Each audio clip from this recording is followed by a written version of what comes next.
Assalamualaikum warahmatullahi wabarakatuh. Perkenalkan, nama saya Intan Alia Miudi, mahasiswi Universitas Muhammadiyah Profesor Dr. Hamka, Program Studi Pendidikan Guru Sekolah Dasar. Di sini saya sebagai aktiviti lingkungan hidup atau duta lingkungan hidup akan memaparkan pentingnya menjaga lingkungan bagi kelestarian alam dan berkelanjutan. Lingkungan hidup merupakan kesatuan ruang dengan semua benda, daya, keadaan, dan makhluk hidup, termasuk manusia dan perilakunya yang mempengaruhi alam itu sendiri, kelangsungan kehidupan, dan kesejahteraan manusia serta makhluk hidup lainnya. Itu tercantum pada Undang-Undang Nomor 32 Tahun 2009 tentang perlindungan dan pengelolaan lingkungan hidup. Selanjutnya ada contoh kerusakan lingkungan hidup, yaitu kerusakan ekosistem hutan mangrove. Hutan mangrove adalah hutan yang tumbuh di air payau yang dipengaruhi oleh pasang surut air laut. Hutan mangrove memiliki peran antara lain sebagai perendam gelombang dan angin badai, menjernihkan air, penahan lumpur dan perangkap sedimen, mengurangi abrasi dan juga erosi. Di sini adalah salah satu contoh hutan mangrove yang masih sangat terjaga ekosistemnya. Namun, saat ini kondisi hutan mangrove di Indonesia dalam keadaan memprihatinkan. Ada dua faktor yang mempengaruhi kerusakan ekosistem yang ada di hutan mangrove. Yang pertama adalah faktor alam, dan yang kedua adalah faktor dari manusia. Eksploitasi yang berlebihan dalam penebangan hutan mangrove untuk membuka lahan baru merupakan salah satu faktor kerusakan ekosistem dari hutan mangrove. Jadi ini adalah contoh tambang yang dibuka untuk perekonomian, tetapi terjadi kerusakan alam yaitu hutan mangrove, seperti contoh ini. Selain itu, faktor alam yang memiliki dampak dalam kerusakan hutan mangrove yang disebabkan oleh adanya abrasi dan hama tanaman. Salah satu contoh dari kerusakan dari ekosistem hutan mangrove bisa kalian lihat di sini banyak sekali sampah yang disebabkan oleh manusia. Kemudian di sini juga disebabkan oleh abrasi pantai. Bisa dilihat sangat dekat sekali dengan pantainya. Kita dapat melakukan upaya untuk mempertahankan kelestarian hutan mangrove, seperti melakukan reboisasi, penanaman kembali hutan mangrove, dan dengan tidak membuang sampah ke laut. Penyebab kerusakan ekosistem hutan mangrove ada dua faktor yang besar yang menyebabkan rusaknya hutan mangrove di Indonesia, yaitu yang pertama ada faktor alam. Faktor alam memiliki dampak dalam kerusakan hutan mangrove, yaitu disebabkan oleh abrasi dan hama tanaman. Yang kedua ada faktor manusia. Faktor manusia merupakan faktor penting yang dominan penyebab rusaknya hutan mangrove. Eksplorasi yang berlebihan dengan melakukan penebangan hutan mangrove ini sering dilakukan oleh masyarakat. Kerusakan ekosistem hutan mangrove merupakan salah satu pelanggaran AMDAL atau analisis dampak lingkungan yang terdapat pada Undang-Undang Nomor 32 Tahun 2009 tentang perlindungan dan pengelolaan lingkungan hidup atau PP Nomor 27 Tahun 1999.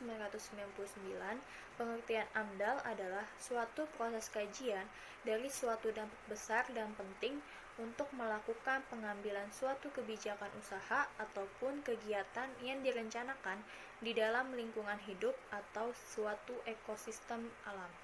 Pada dasarnya, AMDAL dilakukan agar bisa mengetahui kemungkinan dampak yang bisa ditimbulkan dari adanya suatu proyek, usaha, atau kegiatan tertentu. Dengan memperkirakan dampaknya, maka setiap pelaksanaan usaha ataupun kegiatan bisa dibuat perencanaan yang lebih matang, agar kegiatan tersebut nantinya tidak akan memberikan dampak yang buruk bagi lingkungan ataupun merugikan pihak lain. Dampak dari kerusakan hutan mangrove yaitu Contohnya pada kegiatan pembangunan dermaga di beberapa wilayah secara tidak langsung akan memicu munculnya bangunan pertokoan dan pemukiman, yang sehingga pada akhirnya semakin menambah perambanan hutan mangrove. Upaya yang dilakukan pada kerusakan ekosistem hutan mangrove. Yang pertama, perlu diadakannya penyuluhan, karena kerusakan hutan mangrove sebagian besar disebabkan oleh ulah manusia. Oleh karena itu, penyuluhan dan sosialisasi tentang pentingnya hutan mangrove kepada masyarakat sangat perlu dilakukan, terutama pada masyarakat atau penduduk yang berdomisili. Suatu hal yang sangat tidak mungkin apabila penyelamatan gencar-gencar dilakukan tanpa dukungan dan dari pihak masyarakat. Yang kedua, melakukan pengukuran luas hutan mangrove atau reboisasi. Ini langkah yang penting setelah penyuluhan, yaitu melakukan pengukuran terhadap luas hutan yang mengalami kerusakan. Dengan melakukan pengukuran ini dapat memudahkan dalam proses rehabilitasi. Yang ketiga, melakukan penanaman kembali hutan mangrove. Setelah mengukur luas daerah yang mengalami kerusakan, di daerah tersebut harus dilakukan penanaman kembali hutan tersebut agar hutan mangrove dapat tumbuh kembali. Yang keempat, yaitu mengawasi dan menjaga hutan mangrove. Pada langkah ini, peran masyarakat yang tinggal di sekitar pesisir laut sangatlah penting, karena yang mampu mengawasi dan menjaga hutan mangrove selama 24 jam hanya mereka yang berada di sekitar kawasan hutan mangrove. Yang kelima, yaitu konservasi di pesisir. Langkah ini bertujuan untuk melindungi habitat-habitat yang kritis, mempertahankan dan meningkatkan kualitas sumber daya, melindungi keanekaragaman hayati, dan melindungi proses-proses ekologi. Dari upaya yang dilakukan, diharapkan dapat dipraktikkan dalam kehidupan nyata di masyarakat, sehingga hutan mangrove yang semakin berkurang keberadaannya dapat diselamatkan. Pentingnya menjaga lingkungan wajib harus kita tanamkan dari sejak dini. Penebangan hutan secara liar atau pembakaran hutan, polusi air dari limbah industri dan pertambangan, polusi udara di daerah perkotaan, dan masalah mengenai rusaknya lingkungan kita khususnya di Indonesia bukan merupakan masalah yang baru lagi, yang seharusnya kita benahi segera mungkin. Bagaimana tidak, masalah ini tidak luput dari peran pemerintah dan masyarakat yang harus berdampingan menjaga lingkungan kita ini. Lingkungan yang merupakan tempat tinggal semua makhluk hidup yang ada di muka bumi, termasuk manusia, hewan, dan tumbuhan, harus kita jaga kelestariannya. Lingkungan sangatlah penting bagi kelangsungan hidup bagi makhluk hidup, karena apabila lingkungan yang tidak ada, maka manusia, hewan, dan tumbuhan tidak dapat bertahan hidup. Namun sekarang lingkungan mengalami kerusakan. Itu semua akibat ulah manusia yang tidak bertanggung jawab.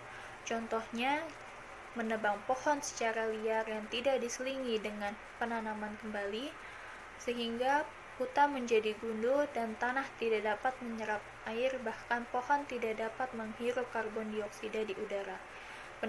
Penambangan batu bara secara terus-menerus yang dapat menyebabkan tanah yang dikeruk semakin habis dan akan rusak. Penggunaan kendaraan bermotor dan pendirian industri yang menyebabkan asap pabrik pada rumah kaca sehingga tingginya emisi gas buang di udara yang mengakibatkan polusi udara dan pemanasan suhu di bumi, serta membuang sampah sembarangan yang berdampak buruk bagi kehidupan makhluk hidup.